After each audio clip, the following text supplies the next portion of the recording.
बोलिए विष्णु भगवान लक्ष्मी माता की जय।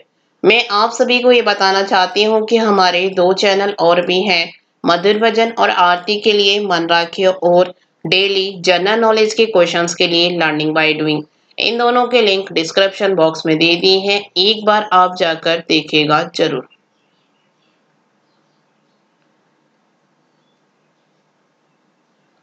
आज मैं बैसाख की कहानी सुनाती हूँ। अगर आपको अच्छी लगे तो लाइक शेयर सब्सक्राइब जरूर कीजिएगा। एक राजा था। वह सुबह जल्दी उठता था और बैसाख के माह में गंगा जी में स्नान करता था और कहता था कि मेरे से पहले कोई भी गंगा जी में नहीं नहाए। एक बंदरिया थी जो रोज राजा से पहले नहा लेती थी और राजा बाद में नहाने जाता था। जब राजा ने पानी हिलता हुआ और बिखरा हुआ सा देखा तो उसने पहरा लगा दिया और अपने सिपाहियों को आज्ञा दे दी कि ध्यान रहे कि मुझसे पहले कोई भी नहीं नहा पाए। गंगा जी के किनारे एक पेड़ था, उसके ऊपर बंदरिया रहती थी। डाली के सहारे उतर गंगा जी में नहा लेती और पेड़ पर जाकर बैठ जाती।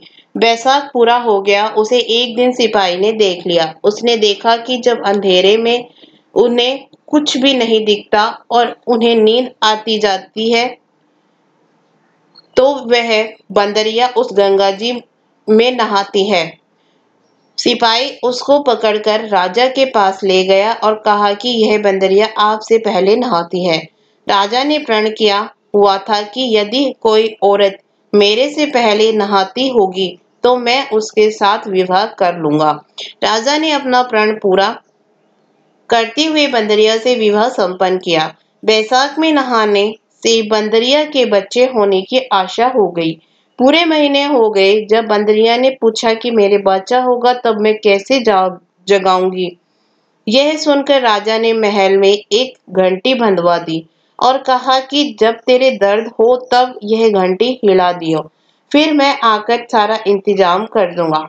राजा की कई रानियां थी। उन्होंने उस बंदरिया से पूछा कि ये घंटी किसने बांधी है। तब वह बंदरिया बोली कि राजा जी ने बांधी है। जब मेरे बच्चा होगा तब मैं उन्हें यह घंटी बजाकर बुला लूंगी। एक रानी ने कहा जरा बजाकर दिखा कि राजा जी आएंगे कि नहीं। बंदरिया ने घंटी बजा दी। राजा आया। जब पूछा घंटी क्यों बजाई तब बंदरिया बोली रानी ने कहा था। बंदरिया के बच्चा होने लगा तो उसने घंटी बजाई पर राजा नहीं आया। फिर रानियों से बंदरिया ने पूछा मैं बच्चा कैसे पैदा करूं। तब रानियों ने कहा आंखों पर पट्टी बांध ले, ओखली में सिर दे दे। फिर बंदरिया के बैसाख नहाने के पुण्य से एक अत्यंत ही सुंदर लड़का जन्मा। होते ही रानी ने राजा को नहीं दिया और दासी को दे दिया और कहा कि इस बंदरिया के बच्चे को नदी में बहा दे। और बंदरिया के पास आटे के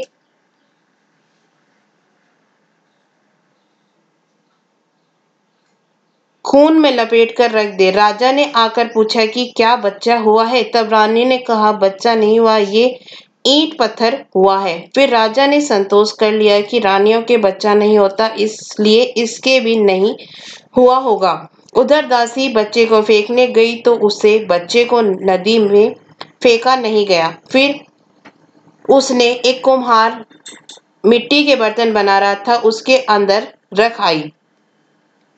कुमार और कुमारिन खुदी हुई मिट्टी लेने गए तो देखा बहुत सुंदर बच्चा सो रहा है। यह देखकर कुम्हार अपनी पत्नी से बोला कि हमारे बच्चा नहीं है, इसलिए भगवान ने कृपा करके हमारे पास इस बच्चे को भेजा है।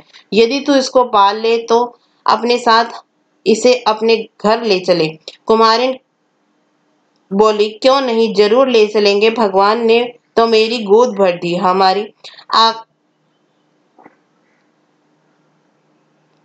लिए भगवान ने इसे हमारे पास भेजा है। कुमार ने उसको बड़े ही लाड प्यार से पाल पोस कर बड़ा कर लिया।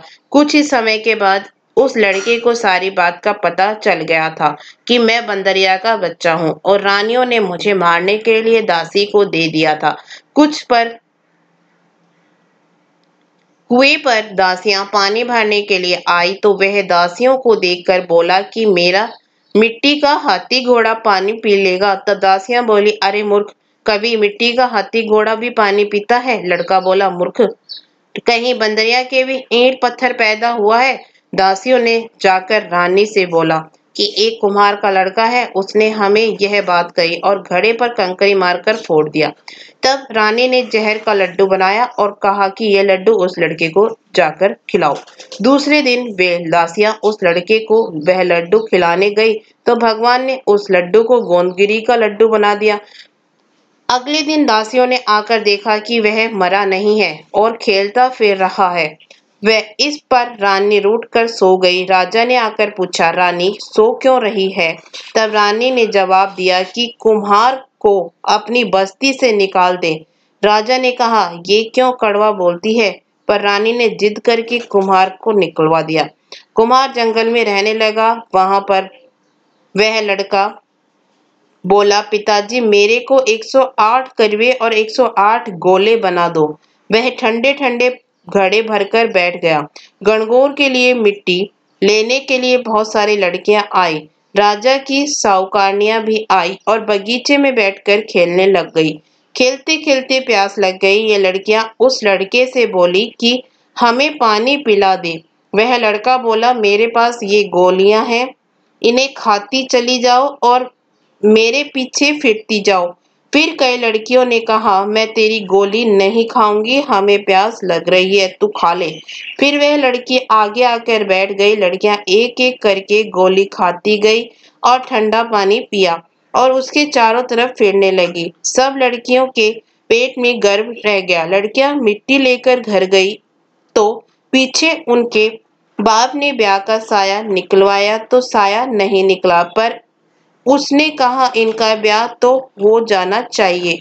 बाद में लड़कियों में से किसी का जी घबराए तो कोई रोटी न खाए और कोई उल्टी करे। फिर सब ने उनसे पूछा, तुम्हारे ये क्या हो गया? मुझे तो पता नहीं, मैं तो मिट्टी लेने गई थी, पर वहां कुम्हार का लड़का हमें एक एक गोली देता गया और पानी पिलाता गया और खुद बीच में बैठ गया और हमसे कहा, तुम चारों तरफ फिरो। यह बात सुनकर सबके बाप कुम्हार के लड़के के पास गए और बोले, हम अपनी लड़कियों का विवाह तेरे साथ करेंगे।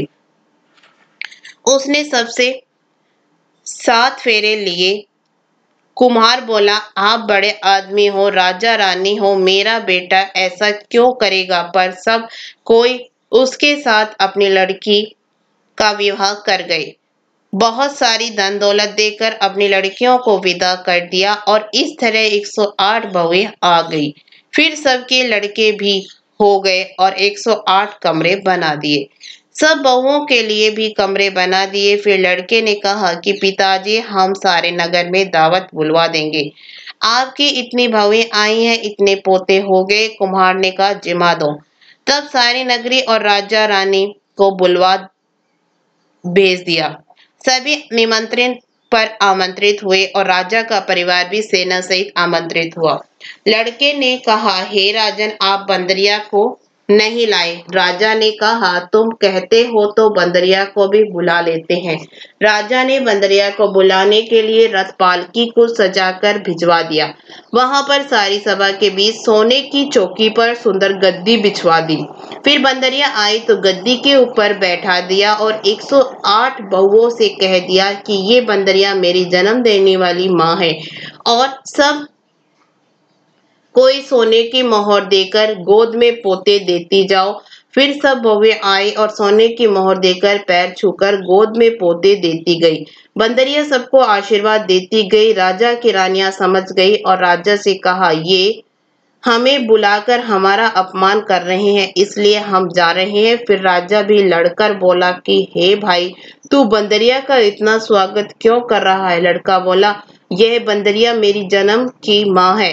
राजा ने पूछा, कैसे? लड़का बोला, मैं बंदरिया से पैदा हुआ था तो तुम्हारी रानियों ने मुझे दासियों को दे दिया और कहा कि इसे नदी में बहा दो, लेकिन दासी ने मुझे नदी में नहीं बहाया, मुझे उसके खंडे में रख दिया और कुम्हार कुम्हारिन ने मुझे पाल पोस कर बड़ा कर दिया। जो दासी में मेरे को ले गई थी वह यहीं पर खड़ी है। दासी ने कह दिया कि हाँ मेरे को दिया था, मेरे से इसे नदी में नहीं फेंका गया, इसलिए इसको खंदेड़े में रख दिया। रानियां सुनकर चुप रह गई। पीछे राजा ने रानियों को छोड़ दिया और बंदरिया को साथ ले गया। साथ में पोतों को, बहुओं और बेटे को साथ ले बड़े गाजे बाजे से अपने घर ले गया और सबको अलग अलग महल बनवा दिया। सब वहां पर जाकर राज्य करने लगी और सारी दुनिया कहने लगी कि बैसाख नहाने का इतना फल है तो सभी को बैसाख मास में स्नान करना चाहिए और दान पुण्य करना चाहिए। बाद में कुम्हार से कहा कि हे कुम्हार, तुम्हें जितना धन चाहिए ले लो, तेरा मन चाहे तो मेरे घर पर रह जा, और यदि तेरा मन अपने घर में रहने को करे तो तू अपने घर में ही रह, क्योंकि तूने बहुत बड़ा उपकार किया है। फिर उसको बहुत सारा धन दे दिया। बंदरिया बैसाख नाई तो राजा जी का राज्य पाया और 108 पोते पाए। हे भगवान, जैसे बंदरिया को सुख संपत्ति दी वैसे ही सबको देना। जो कोई इस कहानी को सुनाए उन सबको देना।